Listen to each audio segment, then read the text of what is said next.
आप लोगों ने मुझे सुना, आप लोग इतनी बड़ी तादाद में आए, अभी कहते हैं 2 घंटे सुना है।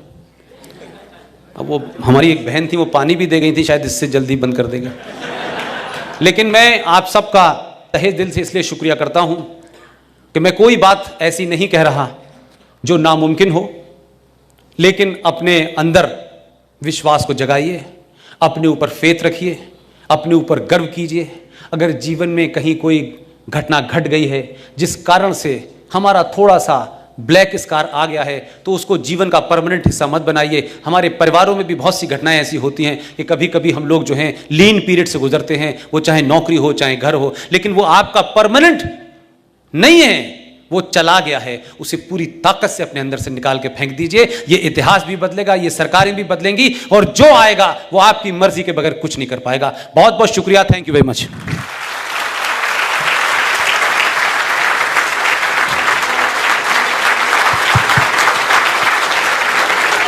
आप सभी हेलो सर, पुष्कर सखदेव नागपुर से। आप महाराष्ट्र में हैं। महाराष्ट्र के 2 सपूतों का अपमान अभी पिछले 4 सालों में हुआ है। एक बाजीराव पेशवा, जिन्होंने औरंगजेब का तख्त तोड़ा और अटक तक मराठों की पताका ले गए, उनका एक प्रस्तुतिकरण एक देवदास की तरह मुंबई में ही किया गया एक फिल्म के द्वारा। और श्रीमान राहुल गांधी जी ने वीर सावरकर के बारे में जो संसद में अपशब्द कहे, ये 2 घटनाएं, तो इन जैसे लोगों के खिलाफ लीगल एक्शन का तरीका क्या हो सकता है? क्योंकि राहुल गांधी के खिलाफ ना सावरकर फैमिली ने आज तक कोई लीगल एक्शन लिया है, ना कोई मराठी इंसान ने, तो हम क्या कर सकते हैं? देखिए, मान अपमान बहुत लोग करते हैं। मेरा सजेशन सिर्फ इतना ही है कि आपने जिनके नाम के आगे एक एडजेक्टिव लगाया, ये भी बड़ा अपमान है।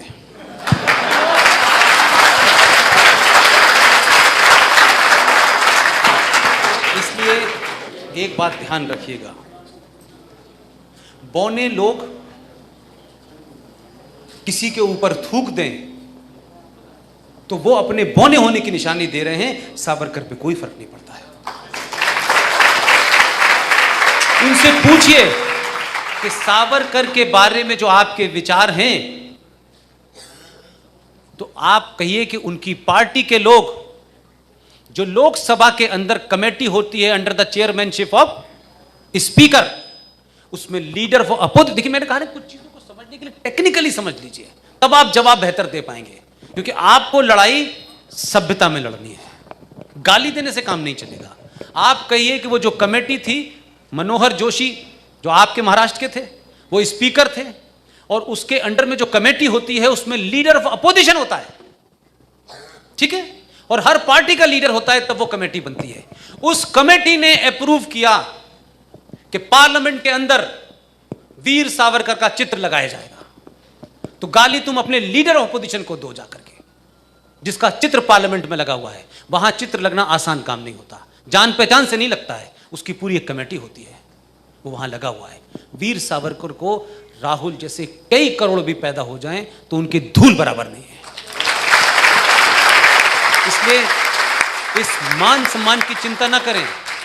हमेशा बड़े लोगों के ऊपर ही उंगली उठाई जाती है ताकि छोटे लोगों का थोड़ा कद बढ़ जाता है। नेक्स्ट सर, मेरा प्रश्न है, मोह और मद से परावृत्त होकर अंबर की तरफ जाने वाला जो पग है, जो दिखाया गया है, आज वहां से अगर आतंकवादी पैदा हो रहे, तो मैं तो ये बोलता हूं, जब आतंकवाद का कोई धर्म नहीं होता तो क्यों ना वहां श्रीनगर के चौक में इनको हिंदू रीति रिवाज से जलाया जाए, ताकि जो 72 हुर वाला उनका साइकोलॉजी है वो तो चेंज हो जाए सर। और दूसरा एक प्रश्न ये है कि जो ह्यूमन राइट्स वाली गैंग है, तो ये अगर ये जो हमारे यहाँ रोहिंग्या और ये जो घुसे हुए हैं, हमारे पास लक्षद्वीप है एक, जो उनको अगर भारत से बाहर नहीं निकलना हो, हमारे टेरिटोरी में लक्षद्वीप है, तो टेरिटोरी में उनको क्यों न रखे जाए? आपने भी कुल मिलाकर के रखा उन्हें यहीं एक मैं जवाब मेरा आप नहीं, आप मैं अपने मुंह से नहीं कहना चाहिए। अगर जो जिस YouTube के माध्यम से आप लोग मुझसे जुड़े हुए हैं, उस YouTube के माध्यम से अगर आप एक 3 मिनट का क्लिप सुना होता तो ये आप प्रश्न नहीं करते, लेकिन आपके प्रश्न में एक ऑब्जेक्शनेबल बात है। आपने कहा उन्हें लाल चौक पे हिंदू रीति रिवाज से, यानी हमारे रीति रिवाज आतंकवादियों के लिए हैं। मेरी बात सुन लें आप, मेरी बात सुन लें आप, इसको अमेंड कर लें, इसको अन्यथा न लें। मैं भाई के नाते कह रहा हूं, मैंने बनारस हिंदू यूनिवर्सिटी में बड़े साफ साफ कहा कि आतंकवादी का धर्म होता है, मैं कहता हूं है। अगर इस देश में 99% आतंकवादी घटनाएं घटी हैं, करने वाले का धर्म है मुसलमान और उसकी किताब है इस्लाम। मैं कोई शर्माता नहीं हूं, लेकिन मेरा दूसरा उसमें सवाल यह था कि आतंकवादी का धर्म हम मानने को तैयार हैं कि उसका धर्म नहीं होता, लेकिन मेरा उसमें एक राइडर है। आतंकवादी की मौत हो जाए, वो किसी धर्म का हो, मैं यहां तक भी मानने को तैयार हूं, आतंकवादी को उस शहर के सबसे बड़े कूड़ा घर में पेट्रोल डाल के आग लगा दी जाए। राइट?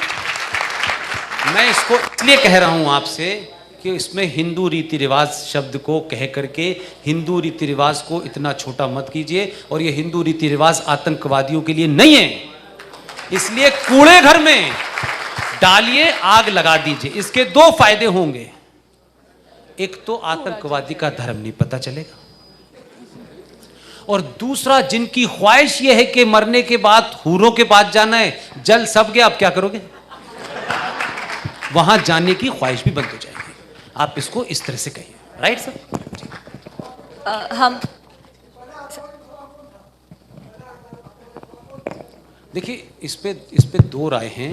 ये कह करके आप जो है उनको उनकी जो शान में गुस्ताखी कर रहे हैं। आप कह रहे हैं पहला कौन था, पहला और आखिरी सारे।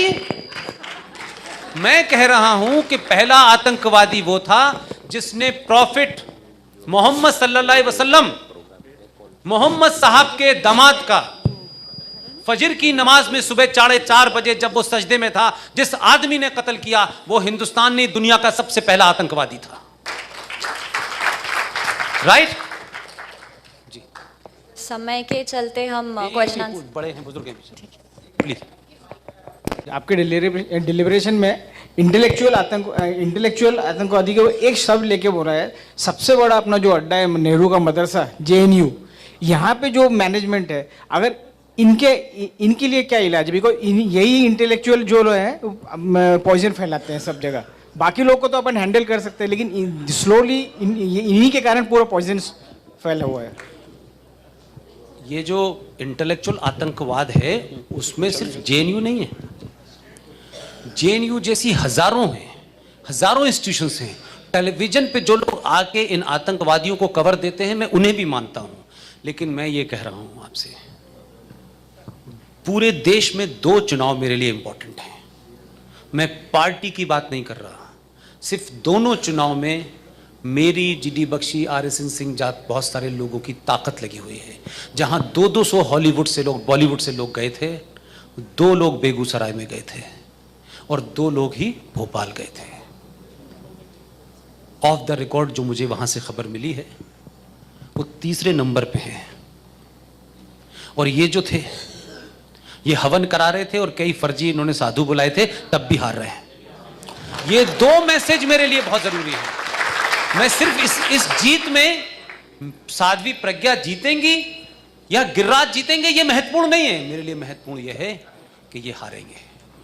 ये मैसेज देश में जाना चाहिए कि 50 साल बाद इतिहास लिखा जाएगा कि जब इस देश में राष्ट्रवादी ताकतें अपने उरूज पर थी, अपने क्लाइमेक्स में थी, तब भी हिंदू आतंकवाद की थ्योरी का जनक कैसे जीत गया। मेरे लिए वो शर्म की बात है। इसलिए 2 ही रिजल्ट मेरे लिए इंपॉर्टेंट हैं। और जिस दिन आप ये सवाल जो आप पुष्पेन से कर रहे हैं आपस में करने लगेंगे, ये बौद्धिक आतंकवादी भागना शुरू हो जाएंगे। ये बौद्धिक आतंकवाद इस देश में इंस्टीट्यूशन में पनपाया गया है, क्रिएट किया गया है। जैसे ही आप करेंगे, देखिए साहब ये तो आ गए, ये तो आ गए, ये तो आ गए, ये कहना शुरू कर देंगे। आप अगर कहिए कि आ गए तो क्या बात है, साध्वी प्रज्ञा हमारी है, हमारी कैंडिडेट होगी, जाओ कर लो जो करना है। ये जो अपोलो, उनको मालूम है कि जैसे ही कहेंगे आप बैकफुट पे चले जाएंगे, अपोलोजिस्टिक हो जाएंगे, आप फौरन जो है पॉलिटिकली करेक्ट होना करेंगे। हम किसी की चिंता नहीं करते, जाओ वो आतंकवादी है ना, वो हमने टिकट दिया, जाओ रोक लो, जाओ। जिस दिन ये करेंगे खत्म हो जाएगा कहानी। Right sir. पुष्पेंद्र जय हिंद। मेरा ये सवाल आपसे मैं सुना और आपको मतलब यूट्यूब पे भी काफ़ी सुना है, आज फेस टू फेस सौभाग्य मिला। मेरा सवाल ये है कि ऐसा आपको क्यों डर सता रहा है कि भारत जो हिंदुस्तान जो है स्पेन बनने वाला है, जब 250 मतलब हजारों साल की गुलामी से हिंदुस्तान का डीएनए नहीं बदल पाया, तो ऐसा क्यों ऐसा लग रहा है कि ऐसा लग रहा है जैसे हिंदुस्तान स्पेन बनने वाला है? ये मेरा एक सवाल है, ऐसा क्यों एक स्पेकुलेशन हो रहा है? देखिए, पहली बात तो यह है कि मुझे कोई डर नहीं सता रहा। आपने कहा मुझे डर सता रहा, मुझे कोई डर नहीं, मुझे कोई डर नहीं सता रहा। और डर होता तो मैं यहां नहीं होता, डर होता तो मैं पूरे देश में घूम रहा होता और 4 गार्ड लिए होता। मैंने सरकारी तौर पे ओपन कर दिया, मुझे कोई गार्ड फाड़ नहीं चाहिए, क्योंकि मैं कुरान शरीफ को मानने वाला हूं, उसमें लिखा हुआ है, उसको ट्रू फॉलो करता हूं। उसमें लिखा हुआ है कि आपके जाने का वक्त और जगह तय है। वो नागपुर हो, वो अलीगढ़ हो, वो मुझे नहीं पता। जब जाना होगा तो मैं अपनी मर्जी से जाऊंगा, किसी के कहने से नहीं जाऊंगा। एक बात। और मुझे डर नहीं सता रहा है, मैं ये कह रहा हूं कि हमारे देश के अंदर लोग अपनी किताब के माध्यम से जो कर रहे हैं, उसमें इस देश में क्या हो रहा है कि 500 कश्मीर बन गए हैं। आप गए थे मालदा? आप मालदा गए थे कभी? वहां क्या हो रहा है?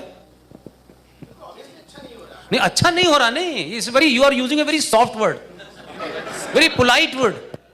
अच्छा नहीं हो रहा। बंगाल में क्या हो रहा है? कहां है इस देश के लिबरल जो बंगाल में जाके कहें कि आप वोट नहीं डालने दे रहे, आप धर्म के नामों को लोगों को रोक रहे हैं? इस देश में 500 कश्मीर बन जाने के बाद कोई नहीं बोलता है भाई। इस देश में अखलाक नाम के एक आदमी को कोई भीड़ के लोग मार देते हैं, इस देश की मेजॉरिटी खड़ी हो जाती है कि यह गलत करा इस आदमी के साथ, अपनी ही लोगों के खिलाफ कंडेम करते हैं। लेकिन आप मुझे बताएं, कोई एक तो मुझे घटना बता दें इस देश में।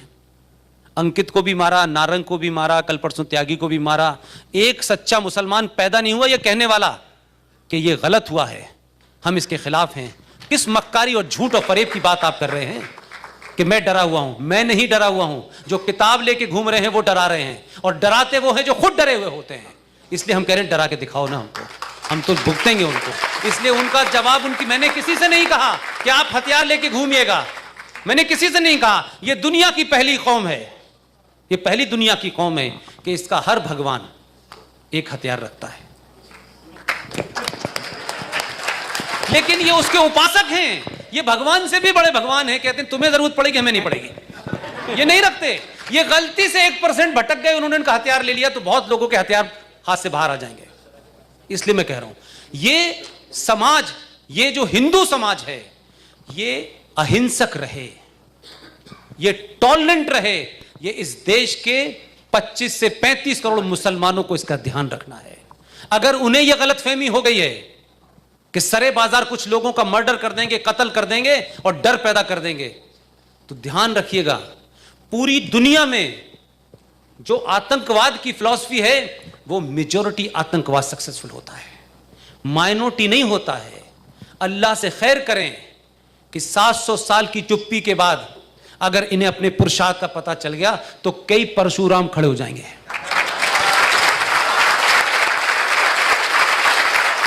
1% भी गलती से भटक गया तो जो टेरर का खेल खेल ले ना, वो लूडो खेलना भूल जाएंगे।